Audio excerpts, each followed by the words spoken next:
بسم الله الرحمن الرحيم. الحمد لله رب العالمين، والصلاة والسلام على أشرف الخلائق أجمعين، سيدنا وسيد الأولين والآخرين، حبيبنا وحبيب إله العالمين، إمام المرسلين وخاتم النبيين، أبي القاسم المصطفى محمد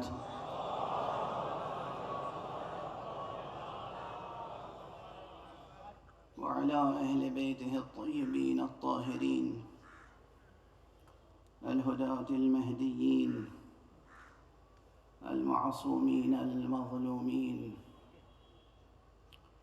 واللعنة الدائمة على أعداء الحق والدين. أما بعد، فقد قال الله تعالى عز اسمه في محكم كتابه ومتقن خطابه: بسم الله الرحمن الرحيم. من المؤمنين رجال صدقوا ما عاهدوا الله عليه، فمنهم من قضى نحبه ومنهم من ينتظر وما بدلوا تبديلا. صدق الله العلي العظيم.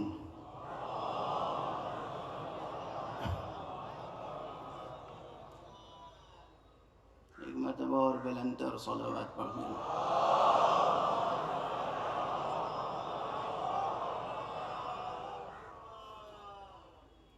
اب تک جلسہ تعزیت کا سلسلہ تھا اور اب مجلس عزا کا سلسلہ ہے.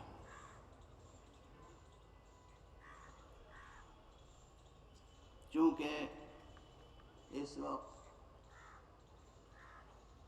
اس مجمع میں مختلف فکری اور تہذیبی پس منظر رکھنے والے حضرات تشریف فرمائیں، اس لیے مجھے مختصر جملوں میں بہت سی باتیں آپ حضرات کے سامنے عرض کرنی ہیں. لیکن یہ جو سب سے پہلے میں نے کلمہ استعمال کیا کہ یہ مجلس عزا کا ایک سلسلہ. مجلس عزا کسے کہتے ہیں، اس کے تعلق سے میں صرف ایک شعر گزارش کر دوں اور پھر گفتگو آگے بڑھے گی. اور اس شعر میں جو مجلس عزا کا تصور ہے، مفہوم ہے، وہ غالباً وسیع تر اور عمیق تر ہوگا ان حضرات کے لیے بھی جو اس تہذیب عزا سے وابستہ ہیں، اور ان حضرات کے لیے بھی کہ جن کے لیے پہلی بار حضرت حکیم الامت خطیب آل محمد، ایک عظیم دانش اور مفکر، مربی قوم، حجت الاسلام والمسلمین، علامہ ڈاکٹر سید قلب صادق صاحب کے توسط سے جو لوگ آج پہلی بار مجلس عزا سن رہے ہوں گے،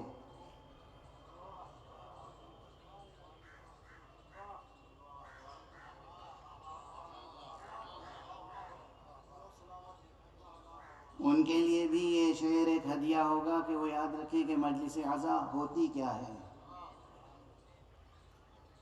تو اس فقیر ہی نے عرض کیا ہے کہ مجلس عزا کیا ہے، ایک نماز الفت ہے. مجلس عزا کیا ہے، ایک نماز الفت ہے. یا علی عزا اپنی، یا حسین قامت ہے.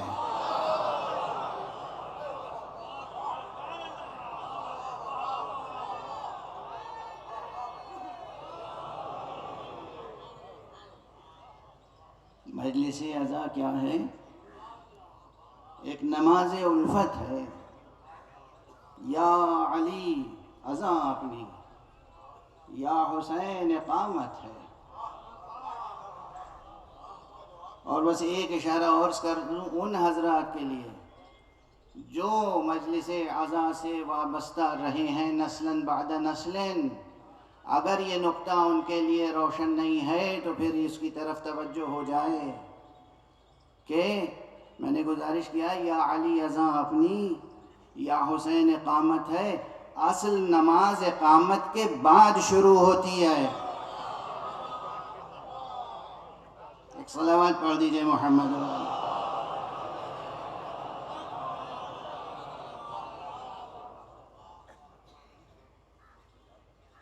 بہرحال ایک عظیم انسان کی یاد میں اور اس کے ایصال ثواب کے لیے یہ مجلس عزا منعقد ہو رہی ہے. خود یہ مجلس عزا جو ہے اس کا ایک رخ، ایک جہت یہ بھی ہے کہ جب ہمارے درمیان سے مومنین، اچھے انسان،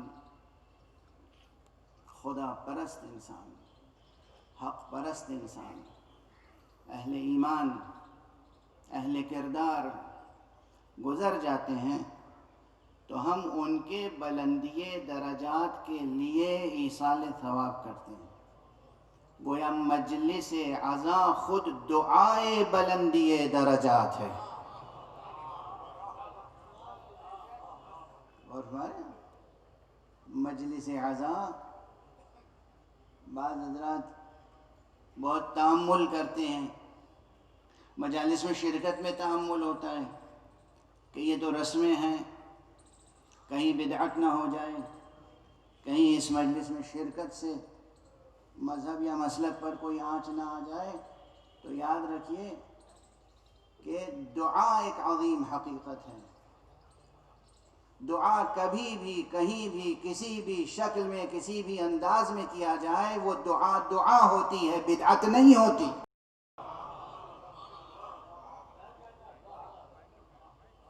خود یہ مجلس عزا ایک دعا بھی ہے، دعائے بلندی ہے درجات. آپ حضرات یا حضرات جو حضرات اس فقیر سے کسی حد تک آشنا ہیں وہ جانتے ہیں کہ ایک عرصے سے میری صحت کہ کچھ ایسے مسائل ہیں کہ میں بہت زیادہ ممبر پر نہیں آتا اور بہت زیادہ مجلسیں گزارش خطاب نہیں کر پاتا. لیکن اس وقت یہ ان کی روحانی کشش تھی جو مجھے لندن سے یہاں تک لے آئی. اور ان کی عظمتوں کے رخ بہت ہیں، لیکن ایک رخ صرف یہ جو ابھی میں نے گزارش کیا نا اشارتاً جو میں نے عرض کیا، کسی ذات، کسی شخص کی یہ حیثیت بن جائے جو فلسفے اور عرفان کی اصطلاح میں یعنی وہ رابط بن جائے. رابط بن جائے یعنی جو شیعہ حضرات ہیں، جو اہل سنت حضرات ہیں، عاشقان اہل بیت، وہ تو مجلس عزا میں آتے ہی ہیں. بہت سے وہ لوگ جو مجلس عزا میں نہیں آتے ہیں، کم سے کم آج اس مجلس عزائے حسین میں وہ آئے اس لیے ہیں کہ قلب صادق کی یاد انہیں کھینچ کر لائی ہے. یہاں ذات و شخصیت مولانا قلب صادق ایک رابط کی حیثیت رکھتی ہے، اور جو انسانوں کو محمد و آل محمد کے تذکرے سے جوڑنے کا رابط بن جائے اس کی کیا عظمت ہو سکتی ہے. ایک صلوات پڑھ دیجئے محمد.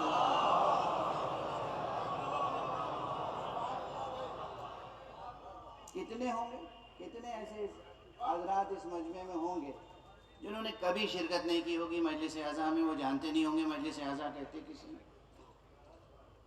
لیکن اس بزرگوار شخصیت کی یاد، ان کے تعلقات، ان کے ذاتی تعلقات، ان کی فیملی کے تعلقات، ان کے مشن کے اسٹاف کے تعلقات، یہ تعلقات انہیں کھینچ کر لائے کہاں؟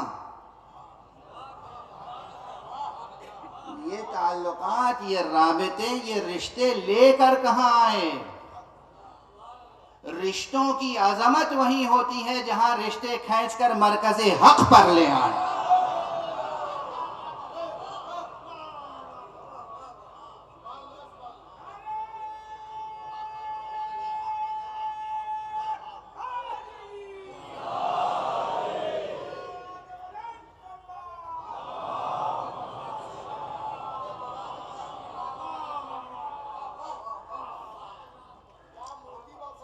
رشتوں کی، تعلقات کی، علاقہ خاطر کی، دوستی کی، ان تمام چیزوں کی اصل قدر و قیمت کیا ہے؟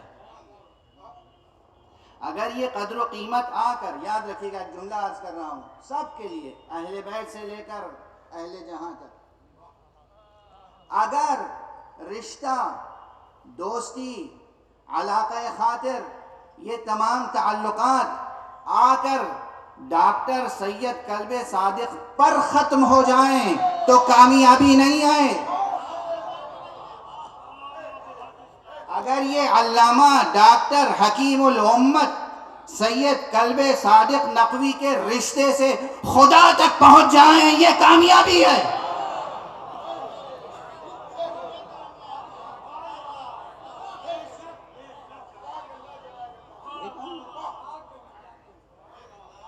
یہ کامیابی، حق تک پہنچ جائیں، صداقت تک پہنچ جائیں، سچائی تک پہنچ جائیں، ایمان تک پہنچ جائیں، خدا تک پہنچ جائیں، وحدت تک پہنچ جائیں، توحید تک پہنچ جائیں۔ ایک صلوات پڑھ دیجئے محمد وآلہ۔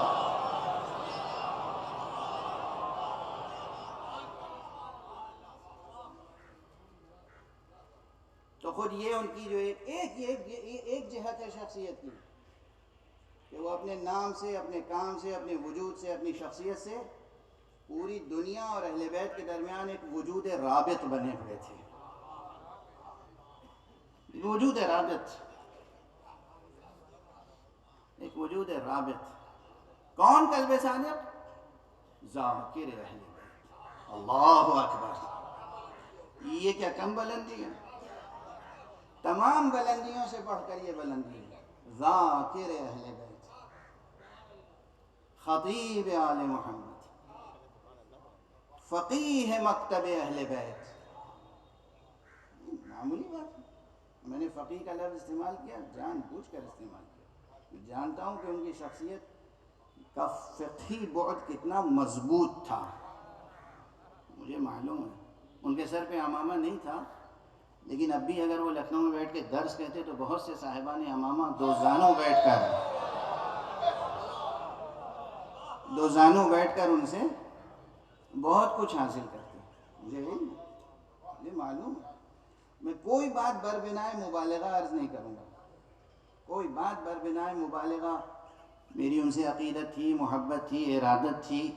بھئی مجھ میں اور ان میں تو فرق اتنا تھا کہ میرے والد ماجد کے برابر تھے، میرے والد ماجد سے چند برس ہی چھوٹے تھے وہ، اور ان کی شفقتیں بھی مجھے اسی طرح حاصل نہیں۔ اب وہ میں ذاتی تعلقات اور روابط کا تذکرہ اس منبر پہ نہیں کروں گا، وہ کہیں اور عرض کروں گا۔ لیکن ان کی شخصیت کا ادبی بعد، ان کی پی ایچ ڈی ہی عربی ادب میں تھی۔ جو عربی ادب میں پی ایچ ڈی ہو وہ تو یوں ہی فارسی اور اردو ادب کا بابا کہلائے گا۔ اردو کی عربی کی نسبت سے کیا حیثیت ہے؟ اور ہمارے ہاں کیا حیثیت؟ اردو کی عربی کی نسبت سے کیا حیثیت ہے؟ جسے کہیے کہ اب یہ جملہ لکھنؤ میں کہہ رہا ہوں، لیکن مجھے امید ہے کہ لکھنؤ والے اسے گڈ ٹیسٹ میں لیں گے۔ اردو کی اپنی حیثیت ہے، اس کی عظمتیں ہیں، اس کے محاسن ہیں، اس کے محسنات ہیں، سب کچھ ہے، لیکن عربی کے مقابلے میں اردو کی کیا حیثیت ہے؟ بیٹی کتنی ہی بڑی ہو جائے ماں کے مقابلے میں کیا حیثیت ہے؟ بیٹا کتنا ہی بڑا ہو جائے باپ کے مقابلے میں کیا حیثیت ہے؟ حضرت امام زین العابدین علیہ الصلاۃ والسلام کا رسالۃ الحقوق اٹھا کر دیکھ لیجیے، treatise on rights. State university of new York کے سینئر پروفیسر، بہت مشہور پروفیسر اور دانشور اور اسلام شناس پروفیسر ولیم چٹک نے حضرت امام زین العابدین علیہ السلام کی دعاؤں کا مجموعہ صحیفہ سجادیہ کا بہترین ترجمہ کیا ہے، اور اس پر کیا بہترین مقدمہ لکھا ہے، انگریزی میں اویلیبل ہے۔ جو حضرات بھی اسپریچول ڈائمنشن اپنے پرسنالٹی میں محسوس کرتے ہوں اور اسے ڈیولپ کرنا چاہیں، انہیں اس کا مطالعہ کرنا چاہیے۔ یا آپ کا رسالۃ الحقوق، اس رسالۃ الحقوق میں یہ درج ہے کہ بیٹا کتنا ہی بڑا ہو جائے لیکن اسے یہ سمجھنا چاہیے، حق پدر والد کا حق، اسے یہ سمجھنا چاہیے کہ میرے اندر جتنی خوبیاں ہیں دراصل اس کی اصل کہاں ہے؟ باپ کے وجود میں۔ بیٹا کتنا ہی بلند ہو جائے، کتنا ہی بڑا ہو جائے، اگر بیٹا آسمان پر بھی پہنچ جائے تو اسے یہ یاد رکھنا چاہیے کہ وہ کتنا پاکیزہ قطرہ زمزم تھا جس نے مجھے آسمان تک پہنچایا ہے۔ ایک بلند تر صلوات پڑھ دیجئے محمد۔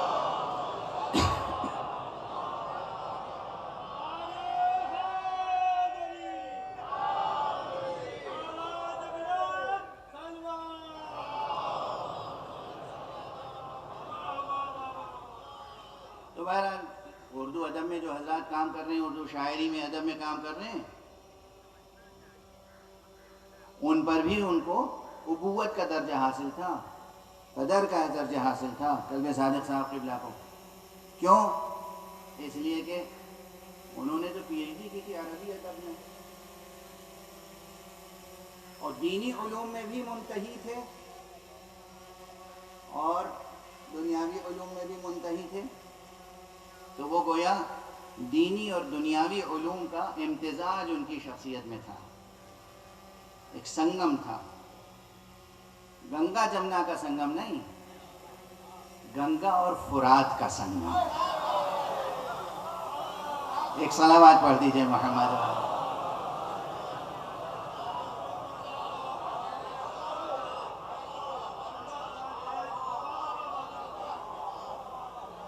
یہ جو الہ آباد میں ہے نا، یہ تو گنگا جمنا کا سنگم ہے۔ ہمارے علامہ قلب صادق صاحب گنگا اور فرات کا سنگم ان کی شخصیت تھی، اس لیے یہ گنگا جمنی تہذیب اس اصطلاح کو بدلنے کی ضرورت ہے۔ گنگا جمنا دونوں ندیاں، دونوں دریا اسی ملک میں ہیں، اگر ملک سے وسیع تر پیمانے پر جائیں، عالمی سطح پر جائیں، تو گنگا اور فرات کے سنگم کا رخ کرنا چاہیے۔ صلوات پڑھ دیجئے محمد و آل محمد۔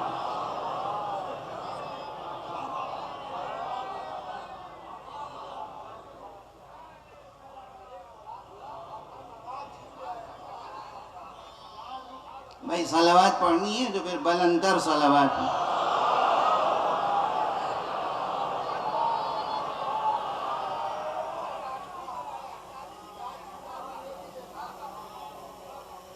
تو یہ تو ایک جہت ہے، ایک بعد ہے۔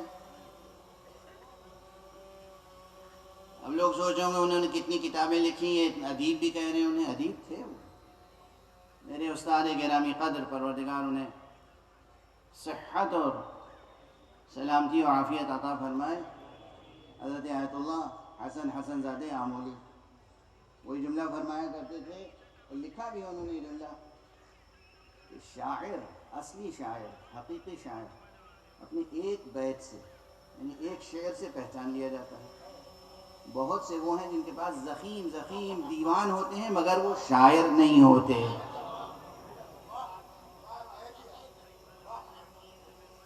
زخیم دیوان ہوتے ہیں مگر وہ شاعر نہیں ہوتے۔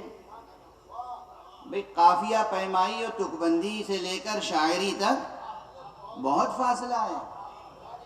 ہماری اردو زبان میں تو اس فاصلے کو طے کرنے کے سنگ میل کے طور پر استعمال کرنے والے الفاظ بھی نہیں ہیں۔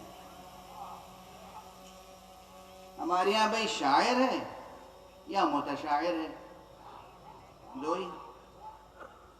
اب عربی میں سن لیجئے، ایک ہے شاعر،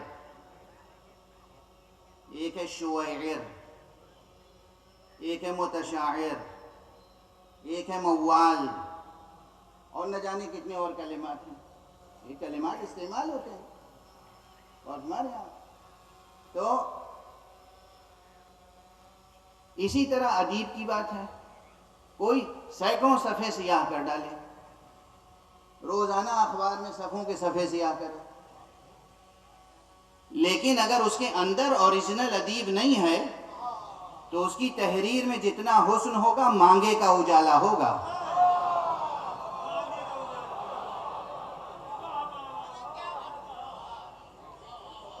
اور جو اوریجنل ادیب ہوگا وہ اپنے ادیب ہونے کو جتائے گا نہیں، اس کے چھوٹے چھوٹے جملوں میں جہان ادب سمویا ہوا ہو۔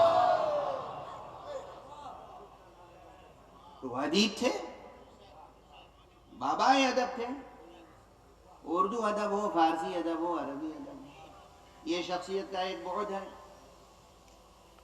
مجھے اچھی طرح یاد ہے کہ جب حضرت آیت اللہ العظمیٰ امام خمینی رحمت اللہ علیہ، ایک صلوات پڑھیے،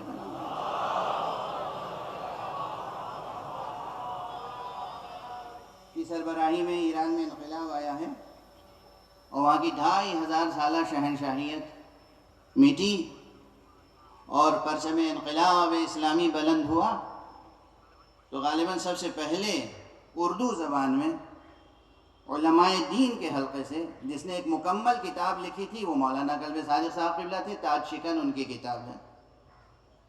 میں نے گزارش بھی کی تھی اپنے برادران سے کہ بھئی اس کتاب کو دوبارہ چھاپیں، تاج شکن نام ہی دیکھ لیجئے، یہ کیا کوئی غیر ادبی نام ہے؟ یہ ترکیب کتنی معنی خیز ہے، ترکیب پر غور کریں، ترکیب کس قدر فکر انگیز اور معنی خیز اور دل آویز ہے اور دل انگیز ہے، دل آویز بھی ہے، دل انگیز بھی۔ تاج شکن ان کی کتاب موجود ہے اور ان کے چھوٹے چھوٹے مقالات اور مضامین اور تقریروں میں۔ سچا ادیب وہ ہوتا ہے جس میں آورد نہ ہو، آمد ہی آمد ہو، یہ شخصیت تھی ان کی۔ اور ان کی تقاریر کی خصوصیت، بہت سے لوگ تبصرے کرتے ہیں، لیکن شروع کی تقریریں جن لوگوں نے ان کی نہیں سنی ہیں اور بعد میں جب ان کا لہجہ کچھ تلخ ہو گیا تھا، وہ تلخی کے اسباب تھے۔ آپ محسوس نہیں کرتے کہ میرا بھی لہجہ اب دن بدن تلخ ہوتا جا رہا ہے؟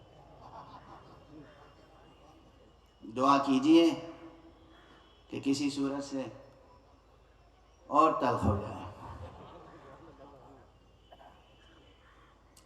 تو بعض حضرات ان کی تقریروں پر تبصرے کرتے تھے۔ میں ایک جملہ عرض کر رہا ہوں، ان کی بیشتر تقریریں سہل ممتنع کے اسلوب میں ڈھلی ہوئی ہوتی تھی کہ جب سہل ممتنع کہتے کسے ہیں، سب کو جواب مل جائے گا آج۔ سہل ممتنع کہتے ہی اسے ہیں کہ جب کوئی کہے، کوئی کلام سنے تو سننے والا پہلے وہ بدذوقی کہے گا، ایسی بات پہلے یہ کہے کہ یہ کیا بات کہی، تو ہم بھی کہہ سکتے ہیں، اور جب کہیں ذرا کہہ کے دکھائیے تو کہہ نہ پائے۔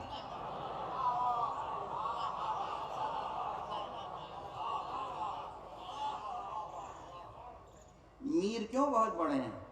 غالب بہت بڑا شاعر ہے، عظیم شاعر ہے، مگر میر تقی میر، کئی غالب مل کر ایک میر بنتا ہے، کیونکہ غالب کے ہاں بہت کچھ آورد ہے، بہت آورد ہے۔ آورد ویسے ہر جگہ عیب نہیں ہے، یہ ایک الگ بحث ہے، ادبی بحث ہے، میں تو اشارے کر رہا ہوں۔ وہ میر کی آمد وحی سخن کی آمد ہے، میر کی آمد باران رحمت کی آمد ہے، آمد قیامت کی آمد ہے۔ کوئی میر جیسا پیدا ہو کے دکھائے ہمیں۔ تو صورتحال یہ ہوتی ہے کہ سہل ممتنع کہتے اسے ہیں کہ آدمی سوچے کہ یہ تو ہم بھی کہہ سکتے ہیں، اور جب کہنا پڑے تو پھر بند نہ پڑے. یہ خطابت کا بعد تھا. فقہی بعد، اب یہ میں عرض کر رہا ہوں بار بار کہ میں اپنے ذاتی تعلقات اور مراسم اور گفتگوؤں کا تذکرہ نہیں کروں گا، لیکن متعدد مقامات پر میں نے، بلکہ انہوں نے ابتدا کی، اور میں تو یہ سمجھتا ہوں کہ میرا امتحان لیا کرتے تھے بہت بار، تو فقہی مسائل پر گفتگو ہوئی اور میں نے انہیں ایک صاحب بصیرت فقیہ پایا. فقیہ تھی، ادیب، خطیب، فقیہ. اور سب سے بڑی بات یہ کہ ان کا ان تمام شخصیت کے ابعاد پر جو سب سے غالب بعد آ گیا تھا وہ تھا رفاہ عامہ، رفاہ خلق خدا، خدمت خلق خدا، چیریٹی. یہ آخر میں بس ان کی زندگی کا مشن چیریٹی ہو کر رہ گیا تھا، تعلیم کی اشاعت اور چیریٹی.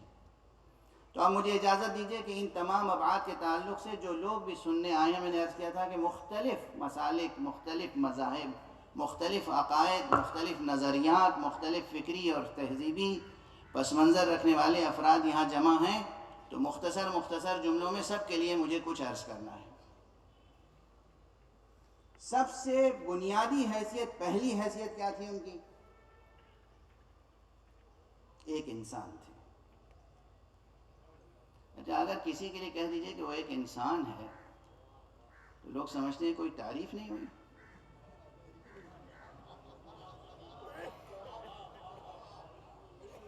کیا سمجھتے ہیں؟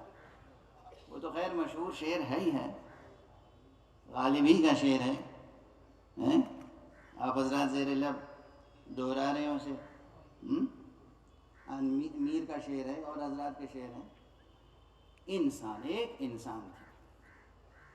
بس 2-3 جملے عرض کروں گا. لیکن انسان کہتے کسے ہیں؟ جہاں تک میری آواز جا رہی ہے کم سے کم آج ایک جملہ اگر یاد ہو جائے، انسان کہتے کسے ہیں؟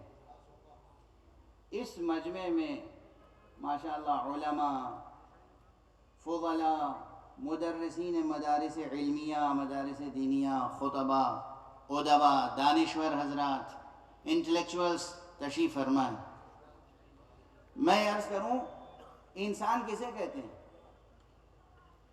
منطق کی کتابوں میں تو ایک ایسی تعریف، ایسی ڈیفینیشن، ایسی پریبھاشا انسان کی لکھی ہوئی ہے جس سے خود منطق بیزار ہے.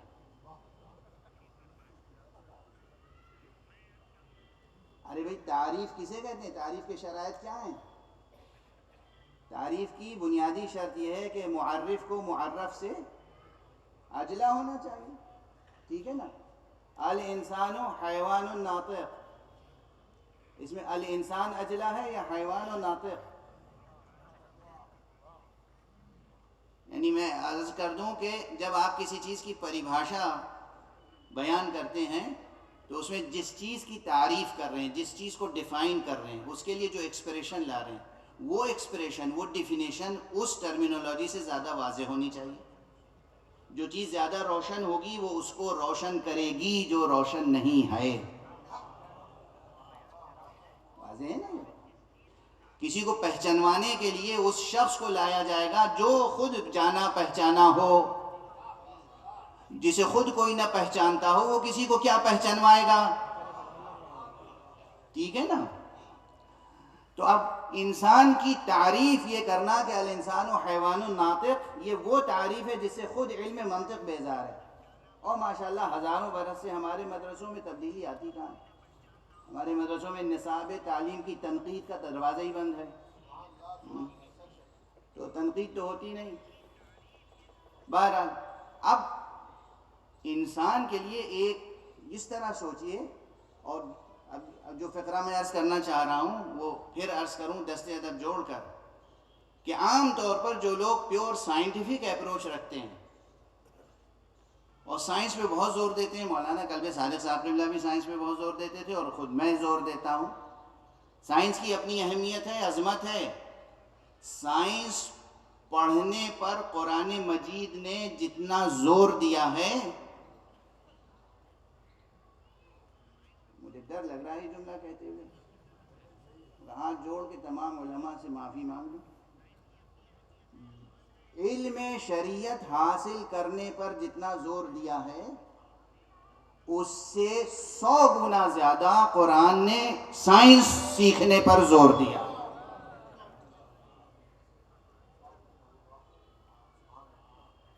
یہ سائنس کی عظمت اپنی جگہ ہے. جی اپنے بچوں کو سائنس پڑھائیں. کیوں عرض کر رہا ہوں میں؟ یہی سب حضرات تشریف فرما ہے. ویسے مجھ سے پہلے جو لوگ تاثرات بیان کر رہے تھے ان کے بیانات میں بھی بعض ایسے فقرے تھے جو بہت بحث طلب ہیں.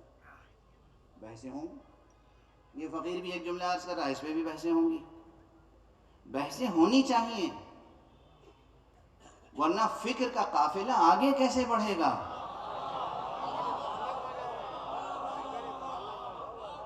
بحثیں ہونی چاہیے, اختلاف رائے ہونا چاہیے. اختلاف رائے انسانوں ہی میں ہوتا ہے, حیوانوں میں نہیں ہوتا. مگر انسان تب تک رہتا ہے جب اختلاف رائے آداب انسانی کے حدود میں رہ کر کرے.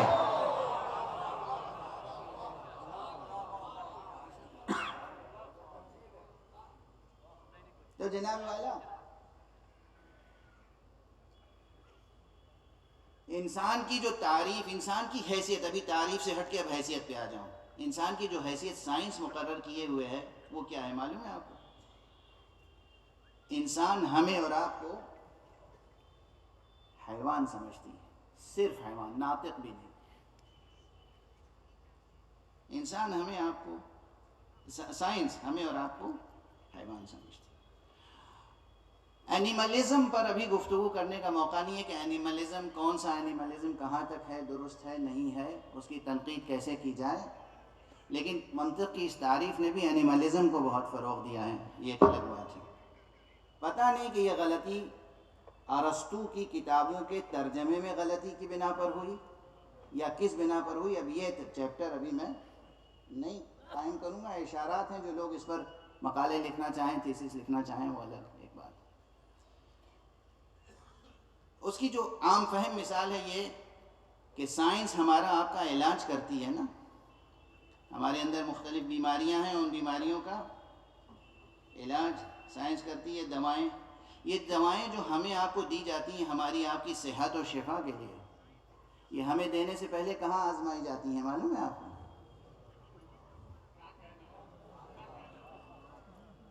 جانوروں پر. اور کن کن جانوروں پر استعمال کی جاتی ہیں دوائیں, نام لے لوں گا تو آپ کبیدہ خاطر ہو جائیں گے. اچھا نہیں لگے گا آپ کو, وہ نام سننا اچھا نہیں لگے گا, پسند نہیں آئے گا, توہین محسوس کریں گے. ان جانوروں پر دوائیں استعمال کی جاتی ہیں, پھر ان دواؤں سے انسانوں کا علاج کیا جاتا ہے. تو بتائیے جب ان دواؤں سے علاج ہوگا تو پھر انسانی معنویتیں پروان کہاں سے چڑھیں گی؟ اس میں بہت ڈیبیٹ ہوگی, ہونے دیجئے. اب جو جملہ عرض کر رہا ہوں, سائنس ہمیں واقعاً حیوان سمجھتی ہے, میملز میں سمجھتی ہو یا جو ہے وہ گریٹ ایپس میں سمجھتی ہو یا جس میں سمجھتی ہو, جس کیٹیگری جس کلاس میں رکھتی ہو. یہ قرآن ہے, یہ وحی الہی ہے, یہ نور نبوت ہے جو انسان کے سر پر عظمت و کرامت کا تاج رکھتا ہے اور کہتا ہے کہ تم حیوان نہیں انسان ہو.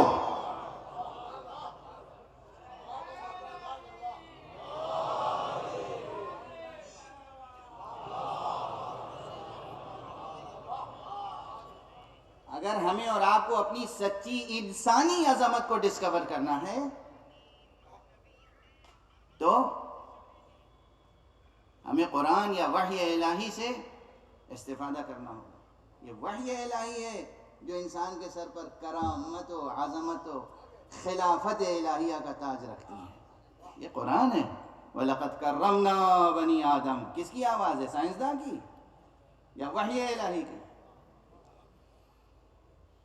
آگے بڑھیں. بہرحال اب میں اس منزل پہ آ جاؤں کہ جلدی سے ایک فقرہ کہہ کے آگے بڑھ جاؤں. اس فقیر کے نزدیک انسان کی تعریف کچھ اور ہے.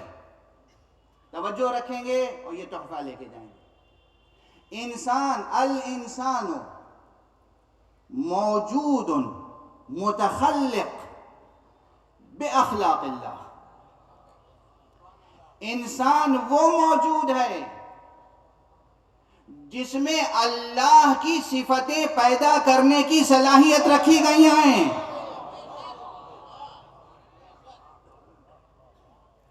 انسان وہ مخلوق ہے جس میں اللہ کی صفتیں پیدا کرنے کی استعداد رکھی گئی ہے. توجہ رکھیے گا، کاش آج یہ جملہ محفوظ ہو جائے. انسان وہ مخلوق ہے، انسان وہ جاندار ہے جس کے اندر ایک صلوات پڑھ دیجیے.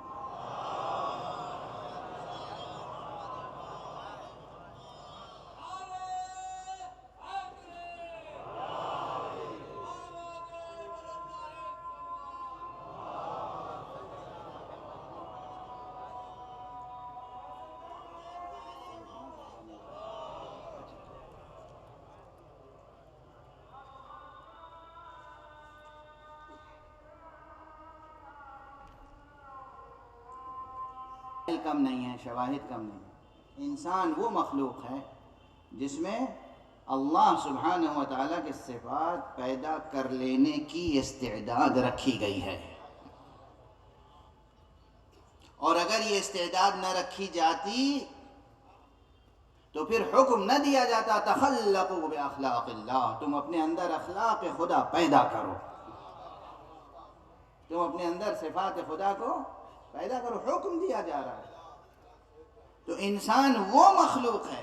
اگر ہر انسان یہ سوچ لے کہ میں انسان ہوں، اور انسان کے معنی ہے کہ میرے اندر اللہ کے، خالق کے، کریٹر کے، گاڈ کے، ایشور کے گن، اس کی صفتیں، اس کے اوصاف آنے چاہیے، تو پھر اس انسان کی ہر سانس اسے بحیثیت انسان ارتقاء کے سفر میں آگے بڑھاتی رہے گی. ایک صلوات پڑھ دیجئے محمد و آلہ.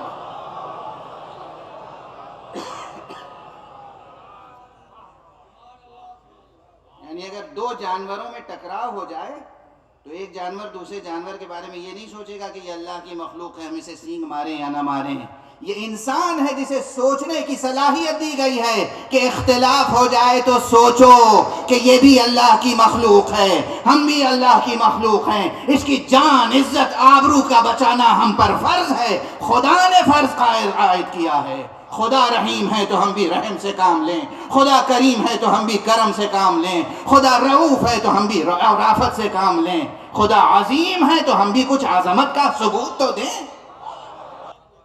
مسلمان کی پہچان یہ ہے کہ وہ حق کو پہچانے اور حق کے آگے مکمل طور پر سجدہ ریز ہو جائے.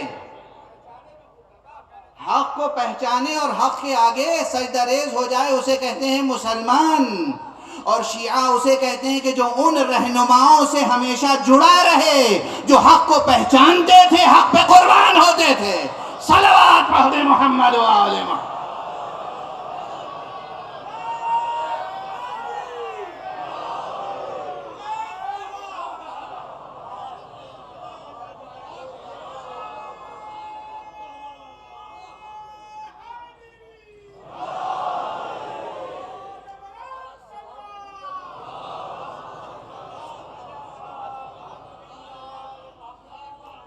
تو جو مختلف افراد ہیں وہ سب سمجھ گئے ہوں گے انسان کیا ہوتا ہے، مسلمان کیا ہوتا ہے، اور شیعہ کیا ہوتا ہے. واضح کہنے کی باتیں تو بہت تھیں. اب جناب والا، نہ تو شیعہ ہونے میں کہیں لڑائی جھگڑے کا ماحول بن سکتا ہے، نہ مسلمان ہونے میں، نہ انسان ہونے میں.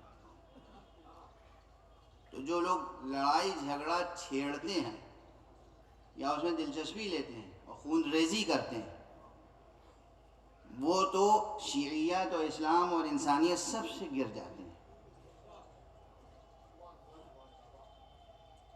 اور خود مسلمانوں کے درمیان اب میں کیا بتاؤں کیسے کیسے لوگ ہیں، بات بات پر تو کفر کا فتویٰ دے دیتے ہیں اور بات بات پر نکاح ٹوٹ جاتا ہے. میں دو جملے کہوں گا. سب سے بڑی بات یہ یاد رکھیے کہ ہم مکتب اہل بیت کے غلام ہمیں یہ نہیں سکھایا گیا کہ جو بھی کلمہ لا الہ الا اللہ محمد رسول اللہ کہتا ہو اس کو ہم کافر ٹھہرائیں. تو ہماری طرف سے آپ اپنے دل و دماغ کو مطمئن کر لیجئے.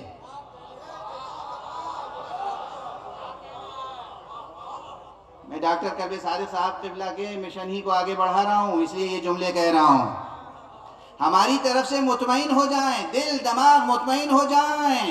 ہم کسی بھی خدا پرست کو اور رسول اللہ محمد مصطفیٰ صلی اللہ علیہ وآلہ وسلم کو محمد رسول اللہ کہہ کر کلمہ پڑھنے والے کو کبھی کافر نہیں کہتے. ہمیں منع کیا گیا ہے. ہم کافر نہیں کہتے، کہہ نہیں سکتے. اور یہ حدیث صحیح بخاری میں بھی ہے، یہ حدیث صحیح مسلم میں بھی ہے، یہ حدیث ہماری کافی میں بھی ہے. کہا گیا ہے رسول اللہ صلی اللہ علیہ وآلہ وسلم نے فرمایا کہ تم میں سے کوئی کسی کو بے جا بے محل کافر نہ کہے، ورنہ دوسرے کو کافر کہنے والا خود کافر ہو جاتا ہے.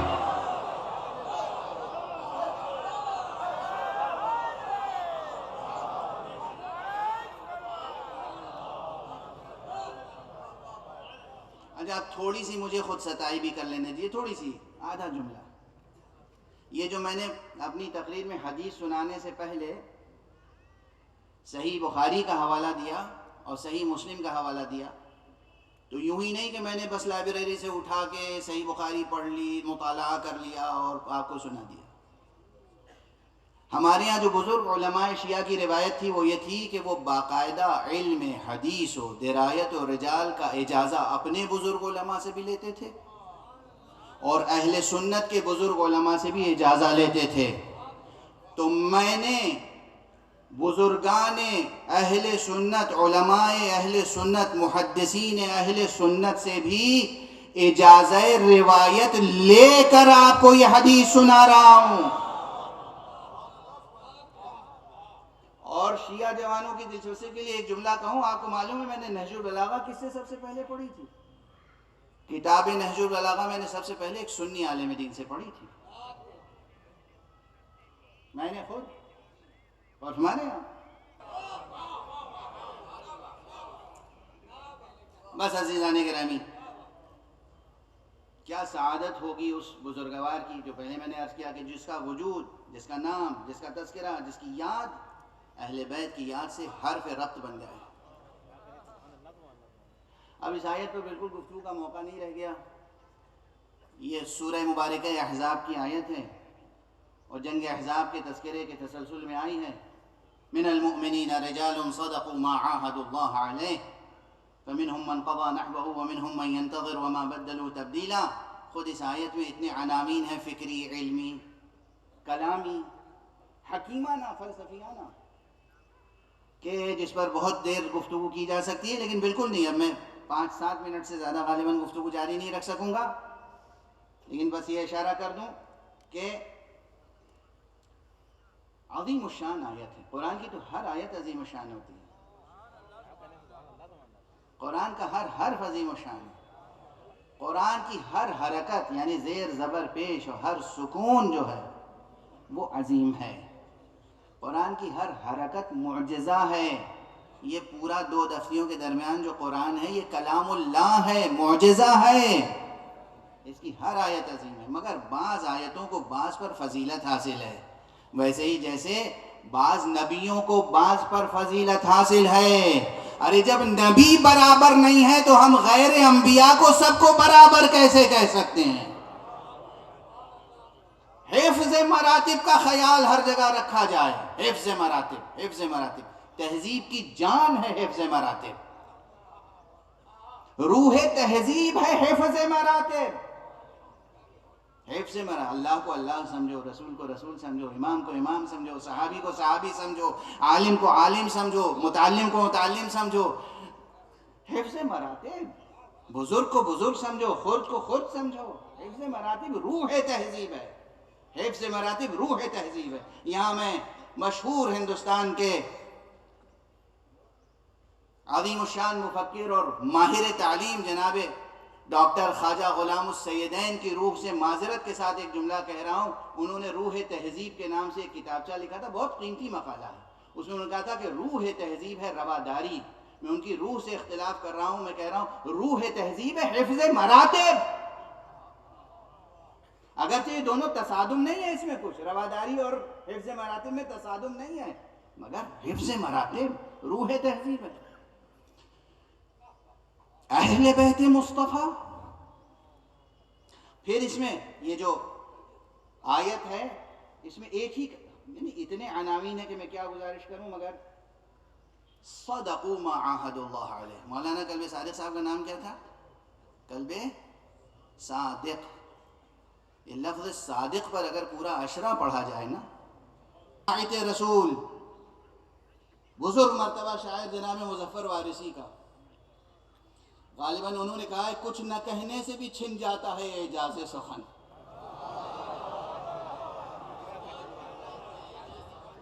کچھ نہ کہنے سے بھی چھن جاتا ہے اعجاز سخن، ظلم سہنے سے بھی ظالم کی مدد ہوتی ہے.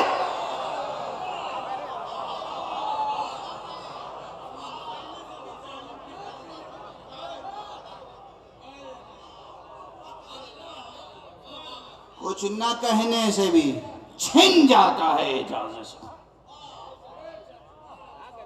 کوئی کچھ کہتے ہیں ہمیں علی سے تعلق نہیں ہے، ہم علی کو نہیں مانتے، لیکن یاد رکھیں یہ وہ اللہ کے بندے ہیں جن کا فیض ہر ایک کو پہنچتا ہے. کوئی مانے تو فیض پہنچتا ہے، نہ مانے تو فیض پہنچتا ہے. رسول اللہ، مولا امیر المومنین، حضرت فاطمہ زہرا، امام حسن، امام حسین. بس میں دست ادب جوڑ کے معافی چاہتا ہوں، وقت کی تنگی کہ میں اب اس سے زیادہ تذکرہ نہیں کر سکتا اہل بیت کا. اس وقت دنیا میں مولانا قلب صادق صاحب نے چیریٹی کے لیے بہت کام کیا. چیریٹی کا پوری دنیا میں لوگ، ہر قوم چیریٹی کے لیے کام کرتی ہے. چیریٹی کے مراتب کتنے ہیں معلوم ہے؟ صرف فقیر کو پیسہ دینا چیریٹی نہیں ہے، کسی طالب علم کو اچھی رائے دینا بھی چیریٹی ہے نا. ایک اچھا کلمہ کسی غمگین انسان کو، کوئی غمگین ہے بیٹھا ہوا ہے، اس کے لیے کوئی خلوص سے ایسا جملہ کہہ دیجئے کہ وہ ہنس دے، مسکرا دے، یہ بھی چیریٹی. معلوم ہے چیریٹی کے کتنے مراتب ہیں؟ چیریٹی کی اصل و اساس ایک ہے، اور وہ کیا ہے؟ دوسرے کے درد کو محسوس کرنا اور دوسرے کی ضرورت کو اپنی ضرورت پہ ترجیح دینا. دوسرے کی ضرورت کو اپنی ضرورت پر مقدم رکھنا. یہ درس سب نے دیا، اللہ کی طرف سے آنے والے ہر نبی نے، مگر جیسا درس حسین نے دیا.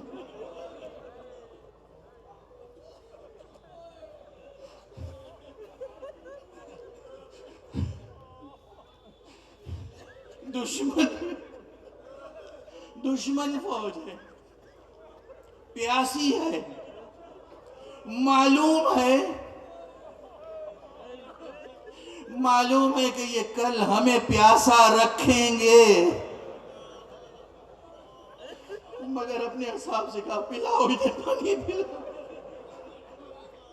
انہیں پانی پلاؤ. اور صرف انسانوں کو نہیں، جو گھوڑے تھے انہیں بھی پانی پلائے گئے.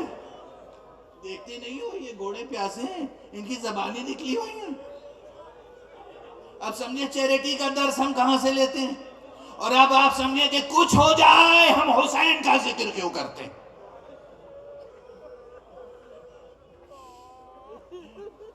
سرکار سید الشہداء امام حسین ابو عبداللہ الحسین علیہ السلام کے تذکرے سے بہت کچھ عرض کرنا چاہتا تھا آج، مگر ظاہر ہے کہ اب وقت نہیں ہے. تو بس ایک واقعہ عرض کر دوں. کئی واقعے چیریٹی کے تھے، آقا حسین کی چیریٹی، لیکن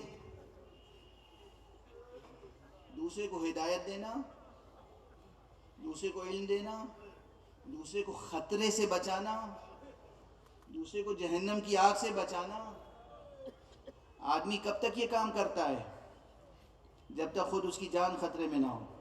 ورنہ عام جملہ ہے کہ جان ہے تو جہان ہے، سب کو اپنی جان کی فکر ہوتی ہے، لیکن یہ عام انسانوں کی بات ہے، عوام الناس کی. آقا حسین ان کے دل میں انسانوں کے لیے دل سوزی کتنی تھی، دل سوزی، رحمت، دیا، رحم، رافت، دوسروں کا خیال، دوسروں کو خطرے سے نکالنے کا جذبہ. کہاں تک یہ رہا، ہمیں کہاں تک اندازہ ہے. اصل سب سے بڑی بات تو یہ کہ مدینہ چھوڑ کر کربلا کا پورا سفر اسی لیے ہوا تھا کہ انسانوں کو جہنم کی آگ سے بچایا جائے. بنیاد ہی چیریٹی تھی. لیکن آخری وقت تک، بس اب چند جملے عرض کروں گا. آقا حسین ہیں اور کس کیفیت میں ہیں عرض کروں. پیشانی زخمی ہو چکی ہے، سینہ چھیدا ہوا ہے،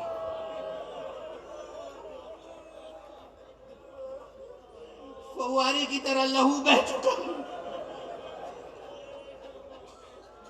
حضرت کا امامہ لہو سے تر ہے، حضرت کی قبائے مبارک لہو لہان ہے، جسم مبارک تیروں سے چھلنی ہے، قلب مبارک تو صبح سے چھلنی ہو چکا ہے.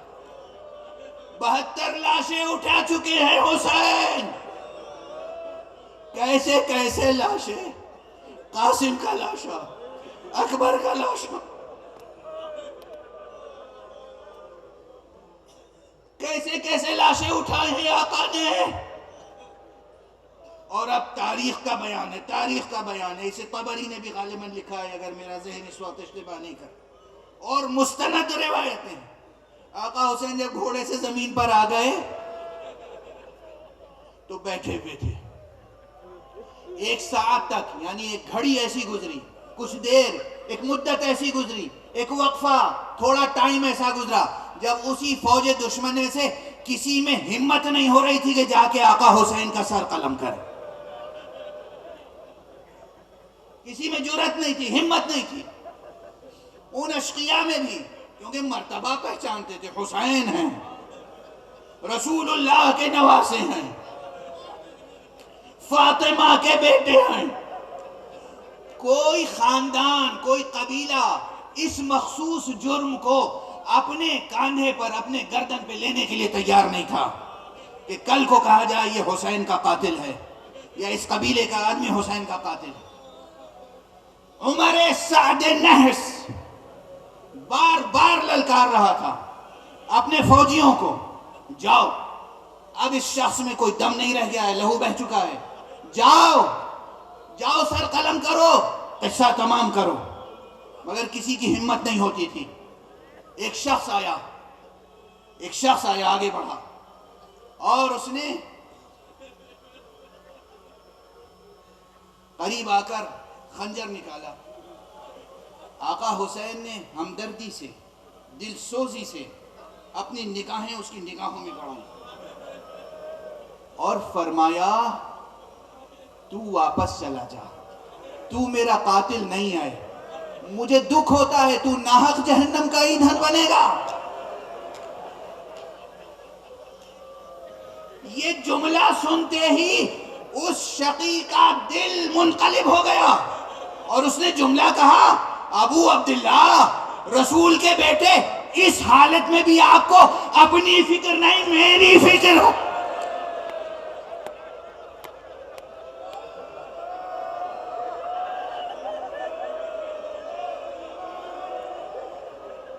اس کیفیت میں آپ سوچ رہے ہیں کہ میں ناحق جہنم کا ایندھن بنوں گا. اللہ اکبر. یہ ہے چیریٹی، یہ ہے چیریٹی، یہ ہے حسین، یہ ہے حسین ابن علی، یہ ہے حسین ابن فاطمہ، یہ ہے حسین ابن رسول، یہ ہے امام برحق حسین ابو عبداللہ الحسین. اب اس میں جو انقلاب آیا وہ واپس مڑا اور عمر سعد تک پہنچا. عمر سعد نے کہا، کیا حسین کا کام تمام کر دیا؟ اس نے ایک جملہ کہا، مجھے حقیقتاً معلوم نہیں تھا کہ تو نے کسے قتل کرنے کے لیے بھیجا ہے. اب میں حسین کو قتل نہیں کروں گا، میں تو تجھے قتل کرنا چاہتا ہوں۔ جیسے ہی اس نے یہ جملہ کہا، اپنا ارادہ ظاہر کیا، کچھ اقدام کیا، اس کے قریب کھڑے ہوئے اس کے سپاہیوں نے اسے گھیرا، مارنا شروع کیا۔ جب وہ ذبح ہو رہا تھا تو کہہ رہا تھا یا حسین، میں سراپا گناہ ہوں، مگر اب قیامت میں گواہی دیجیے گا، آپ کی محبت میں جان دے رہا ہوں۔ انا للہ و انا الیہ راجعون، انا للہ و انا الیہ راجعون، انا للہ و انا الیہ راجعون، رضا بقضائہ و تسلیما لامرہ۔ پروردگار ہمیں ہمارے سینوں میں چراغ توحید روشن رہے، پروردگار ہمارے ہاتھوں میں ہمیشہ دامن ختم نبوت رہے، پروردگار ہمارے قدم ہمیشہ صراط مستقیم ولایت علی ابن ابی طالب پر گامزن رہے، پروردگار پوری انسانیت بے چین ہے، اس کی بے چینیوں کو دور فرما، پروردگار تمام انسانوں کو اپنی رحمت و رافت کے نقیب کی زیارت نصیب فرما، پروردگار اپنے ولی آخر کو اذن ظہور عطا فرما، اور ان کے ہاتھوں سے اپنی رحمت و رافت و عدالت کا پرچم لہرا دے۔ پروردگار ہمارے اس گوہر نایاب، اس گوہر شاہوار، اس خطیب آل محمد، اس ذاکر آل محمد، اس ادیب و فقیہ و معلم کو اپنے جوار رحمت میں بلند سے بلند تر جگہ کرامت فرما۔ پروردگار حکیم الامت جناب مولانا ڈاکٹر کلب صادق صاحب کے تعلیمی، اصلاحی اور خیری مشن کو ہمیشہ فروغ عطا فرما، ان کے پسماندگان، ان کے فرزندگان، ان کے داماد، متعلقین، ان کے اداروں کو فروغ عطا فرما۔ آپ حضرات سے التماس ہے، 1 مرتبہ سورہ حمد، 3 مرتبہ سورہ اخلاص فرما کر مولانا مرحوم کی روح کو ایصال فرمائے۔